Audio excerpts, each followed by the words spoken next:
notice of sale within their notice of cure, but just know if you do that, now that letter has to be sent out by certified mail. All right, the notice of cure does not, but the notice of sale does have to be sent out by certified mail, and it has to be sold at a public auction, which means you need to publish that sale local newspaper. All right, so the notice of sale must be sent by certified mail, and if you're using a auction company, a lot of them do a very good job of getting those notices published. So be very, very careful. It has to be within 10 days of sale. All right, so we've had some that's 9 days. Just imagine if you're selling 20 of your cars, and for whatever reason it was published 9 days before sale. All those cars gone. I mean, you're going to get proceeds, you can apply for the loan, and we no longer have deficiencies. You've got $4,000 left over in some of these accounts, washed out, they're gone. All right, so it's just a loss. But if you did it correctly, and it was more than 10 days, and you sent out the notice of cure, you sent out your notice of sale, it's been published, it sells, and once it sells, you send out just a notice of deficiency. Good. That deficiency has an amount that's due at the bottom. Now you're ready. All right, Ohio's, I don't want to say the worst, but they are very strict in this process. In Indiana, and in Kentucky, and in Michigan, forget it. Once a borrower defaults, you send out a letter that they're defaulted, you can sell it by private sale, you notify them of a private sale, you're done. No publication. Nothing really too deep. It's all based on the UCC. Ohio has a secondary UCC under retail installment contracts, just for these type of cars. All right, you have to sell in a public auction. So, do you want to sell a public auction? No. The money you get at a public auction is way less than you get at a private sale or a private auction even. But the statute says you have to. All right, so we had a judge in Cleveland just yell at us and say, I cannot believe your clients are selling this at public auction. This is ridiculous. They're getting no money. So we're listening to this. And eventually the judge says, why are they doing this? We tell them because the statute says that. He was incredulous. Why would they do that? We don't know. This is the statute. We're abiding by the statute. It should be private sale. We need to give them the UCC from other states. This is how you're supposed to do it. You can get more money. So eventually the judge came around and said, you guys should go to the state legislature and change that. And we're like looking around like, ooh, no, we're not going to do that. Our clients aren't going to do that either. Maybe you will, and you want to. Because it does help in getting more money on these accounts. But nobody's going to take that fight. I don't know how the fight started and why you have to do public auction, but it's there and you have to do it. So again, you also help creditors in tightening up these letters, making sure everything looks good, making sure the sale's done within 10 days, and even pull a sale. If you notice that it's a 9-day sale ad, pull it. Don't sell those cars. Unless you know you're never going to go after those borrowers.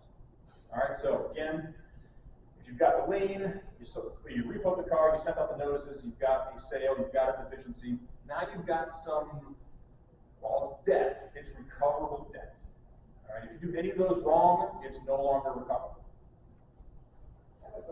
Yep. So I can send that cure letter even if I don't have the sale date and time on that. I should. Absolutely, yeah, they have 20 days. You can sell later. Just remember that once you do have that sale, that notice must go out, it must be published, it must go back. Yeah, I do know that. But Yeah, it's only if you're pursuing the deficiency. Yep, absolutely. You can take the car back, put it back on the lot. Just know you can't recover. You can just put it back on the lot and do what you have to. Sell it by private auction. That's fine too. Private sale. Do all that. Still make sure you buy by the UCC. You still send a notice of cure. Can you take it to a public sale and buy it back yourself? Or is that? Yes, but you cannot get a deficiency balance. Okay. It's all based on can you recover. You can do whatever you want to that car, but if you don't do these things, you're not going to recover against the borrower. Now, second repo in the state of Ohio, 10 days, you just have to send a letter, but no right to cure goes with that. If you're not pursuing a deficiency balance on a second repo, Okay. you don't have to send another 20-day right to cure because it's not allowed. You said second repo, Right. not the first one. Yeah. Right. So the second repo, no notice. You still have to do the sale, but you don't have to do notice of cure. So what do you send? You send it a Notice of letter? sale. When you're ready to sell it. You said it's sold. No, you have to go through the sale process. You tell them we're selling your car. There's been a default. We're selling your car at public auction. Here's the date of the sale. If you want your car back, go to How sale. much time do they have between that They can no longer reinstate, they can pay it off, Correct. How much time do they have in that? up to the sale date. So I can take an amount of days? You sell it when you want to sell it. So when you're ready to go, you repo the car. Why you want to sit on it, I'm not sure. Well, no, I wouldn't want to sit on it, but from the point of the secondary possession, they no longer have the right to reinstate.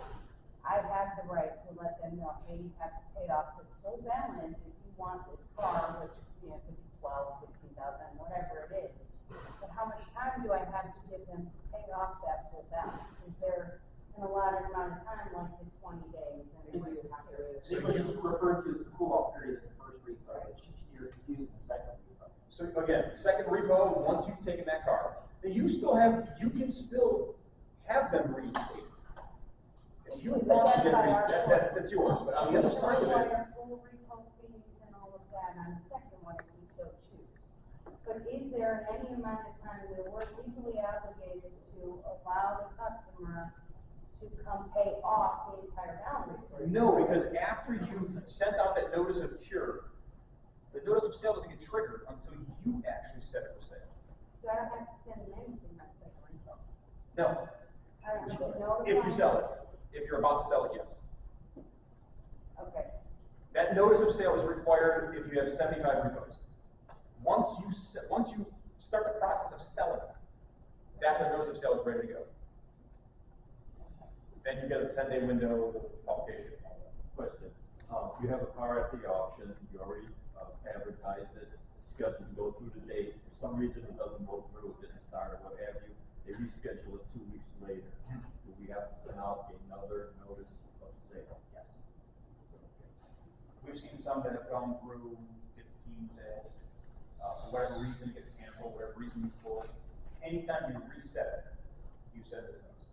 Yeah. But it just has to be a notice of sale, it doesn't have to be. Yeah, notice of sale, that's all. And all that. Now, there's requirements in that notice. So we typically, whenever we see a file where somebody's looking to start this process, we ask them immediately, send us your repo docs. What is it after repossession? Some we tweaked, fixed around because it's all based on statute. Everything's in there based on statute. Once you put it in there, you're good to go. We've had lawsuits where somebody put a notice of sale at 8, I think it was 10. It was 10.00, so 10 a.m. They forgot the a.m. They got sued because it didn't say a.m. Who's had the public auction at 10 p.m.? So you can't deal with courts that way. You just have to say this one is screwed up, I guess. Or you do file it in hopes that if there is an argument, you can state that you substantially comply. The problem is the statute is strict enforcement. So is there wiggle room with the AM PM? Probably not. If you're not going after efficiency battles, you still have to send a notice of yourself. Whether it's private or however. Right, you Yes. still have to send one. If that car sells for more than what they owe, Yeah. you have to give them. Yeah. Okay. I have yet to see that. Don't forget your reconditioning costs. Sale, if the customer does not accept it and it's returned to us, Just have to see it. just have to send it. That's our address. And we don't have to wait until we get that return before we sell Just it. have to send it. You're not under an obligation to find these people. This statute says send it. Okay. But if you want to, like, why you want to do it, but maybe you want to make sure that they pay, send that. I mean, you don't want to send any more than one. Okay. That's it. The customer is always late. Oh, you never pick up, and you finally pick up the car. You have to do more than one repo for them, or you have to. First repo. Everything they. First repo is that first letter. After that, they don't get another one of the letters. Sure. And you have to give back the car to the first repo. With everything they're waiting for. I can add everything to the report that I never, let them know what they owe. I don't know, but that's pretty open-ended. I don't know if you're adding on. 3 times they wait 3 months, sometimes, and then they pay out. Right, there could be, maybe late fees, maybe stuff, you start throwing in like administration fees. No, stuff like those are the that. fees will give you late. Yeah, whatever those legal fees. $10 and then I can charge. I was like, how much? You know, I don't know what that exact number is, but that seems. Okay. I I don't know. So that's- Actually, somebody just asked us, and we just gave you a memo on it, so I'll have to go back and take a look. But it's a certain number, a certain percentage, a certain way to do it. Okay, just that. Just asked us last month, so I should have remembered that. To repossession, you said you charge $25, but then the balance of the tow at the end of the month. Yes. So we can't say you owe us $350 to pick up your car, that's how much the repo was. Correct. But now it's on the balance. So let's say they come and they paid that reinstatement cure, that other amount is now to the back of the loan. So But up front, add it, we can't command a repo fee up front. We can pick up that car. get $25, I'm not sure where they came up with that number. Get 25 and then years. Yeah, probably. So this, while it's critical if you want to pursue a deficiency, you don't always have to. Of course, I recommend that you do, because it is something recoverable. You don't want to keep carrying losses year after year, when you can actually find, and maybe do your own research on these borrowers. Say, these 5, they're employable. Let's see what happens. It's worth maybe a test run. To borrow a own property, can we file liens on some of those? We file in court for a complaint, you get a money judgment. Once you get a money judgment, we then put a lien on their property. And we've seen some, we put liens on, and they're trying to sell their house. And the title company calls us and says, hey, can you remove this lien? Absolutely. It's $10,000. The house, what about chattel or anything like that? Well, that would be our street business. What kind of chattel are we talking about? What the big street you do? Anybody, whatever. Can't lean that, Okay. but what we do, and you know what? Maybe we're there already. We are. All right. Top one, I think everybody understands, the wage garnishment. We get a judgment, go after their wages, 25% of their home pay. Bank attachment just means we're hitting their bank. There is an exemption now. It's $475, and below is untouchable. So anything above that you can get, anything below that you can't touch. It used to be 0. This is the only thing we used to do was file bank attachments. Because everybody has 100, something like that in their account. Keep doing it, every couple of weeks. Now it is a little difficult. Sheriff execution, that's what we would do.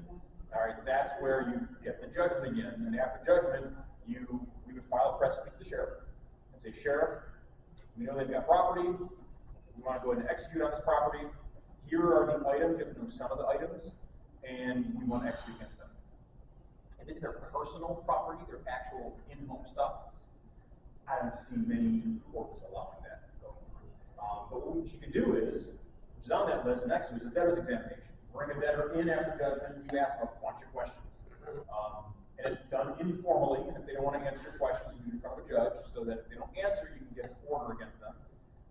But it's wages and banks, and then on top of that, it's assets. Do you own a boat? Do you own guns? Do you own anything with a serial number? That's key. And if they do, and they don't bring those to you, they don't show you those things, go back in front of the judge, get what's called a show cause order, and now the next hearing, the debtor has to show cause why they shouldn't give you that information. Again, you don't see borrower showing up to that second hearing, we then get a show cause order, and what it does is it goes to the sheriff, and if anybody's pulled over for speeding, our order's up there too. They still do this. They still pull people over and bring them to jail. Then you do that without the debtor's examination, because like. As long as you know that information. As long as you, if they don't come in, we still do a show cause order till you come in. That's what I would. And then if you don't come in a second time, it's the same deal. If you don't show up, if you don't bring information, if you give us information, the same deal. You go through that show cause order. And unfortunately for them, we've had some just in the recent past this year, they're in jail. And they call us and would say, you want to do this now? Okay, we got an attorney here, let's do this now. Sometimes they'll get them on a Friday night. And now they can't call. And now it's Monday. They will keep them over. Sometimes they let them go. But, I know we talk about debtor's prisons. No, there's no debtor's prison. But you can still go through this process and find a court that allows it. Not a lot of them do, but the ones that do is say, well, okay, we've got a show cause. What can we do now? And the order by statute says they can do this. They're in contempt. All right, so they're in contempt of anything, they're in contempt of the court order. You can charging orders and liens, foreclosure, and then again, contempt, we talked about those briefly. But foreclosure is interesting, because after you get a judgment, you put a lien on their property. We can run title, and we can see if they have other liens. Now, most people have mortgages on their houses. Some don't. If you got lucky, and they don't, and you're the only lien, they'll never be able to sell that house. On the other side of it, if your lien is 10,000 and that house is 100, I recommend foreclosure. You're going to spend about another 10, but when you go to sale, that house is going to sell, you get paid. So it's an interesting thing. We've started a couple of these, but it didn't end. It just depends on what kind of house, what we value it at, and has the borrower awakened from his slumber or her slumber and said, okay, I better get this going. All right, so I threw a lot of information out there. On the recovery options, do you have to be equitable with all your customers? In other words, can you pick and choose? All right, these customers are going to be recoverable. These customers are certainly not recoverable. You have to be equitable with all your customers. You want to be business sense. There is no equity on that side. So if you have 100 borrowers and 10 of them you think, boy, we can actually get money from this 10 to 10. Okay, you can also send 100, especially in this economy, people are working. There are so many people, we've seen so many hits now on the Bronson side. It's always there. On my side of things, on the collection side of things, when the economy is good, more recovery on it, the economy is bad, and it's picking up more. So no matter what, you always have a good system of things coming in or recovery. Just remember, these judgments stay valid for 5 years, and then they can be removed within 10 years from the 5 years. It sounds like 20 years, but it's at least over 5 and under 20. So it's a long time. Any other questions? Yep. Do you have tools to help track these people? Yes, lots of them. Lots of them. The only thing we charge our clients, what's called the work number. It's just a site that I know some of you probably heard of before. Sometimes we get a work number referral from a case where they say, hey, we know where they work, don't even bother looking, use this employment. Perfect. Once we get a judgment, we send out a notice, and then we go to garnishment. But that's the only one we charge on. The rest of it is proprietary that we use, and we don't charge our clients for them. It's just a waterfall system. I mean, we add social media in there. There's a lot of different companies we pay to find that deep research.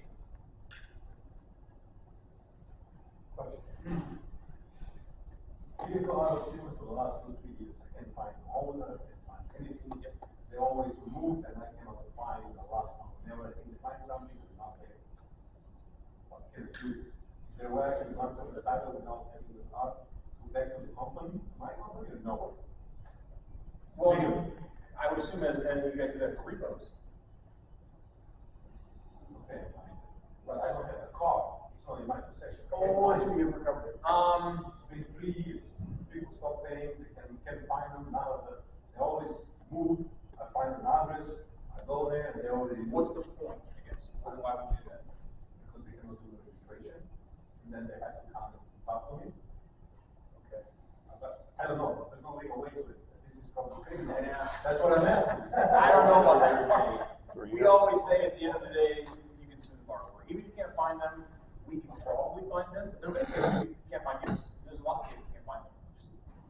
They're just very good at it. I pay the fee online when you try to find people, you pay the CFI, searching people, you find them, go to the address, they already moved. On our end, if we do actually find them and we get a judgment, now you've got something. They have to do work something, right? Yeah, if they're working somewhere, if you find them, you can find more assets after you get a judgment than you can attack people. So it's always worth, if you're done, maybe not fully, then the law firm can do a deep research and say, I think we got them. Get that suited. Okay, thank you. Further questions? Thank you all very much. I appreciate the attendance. Thanks.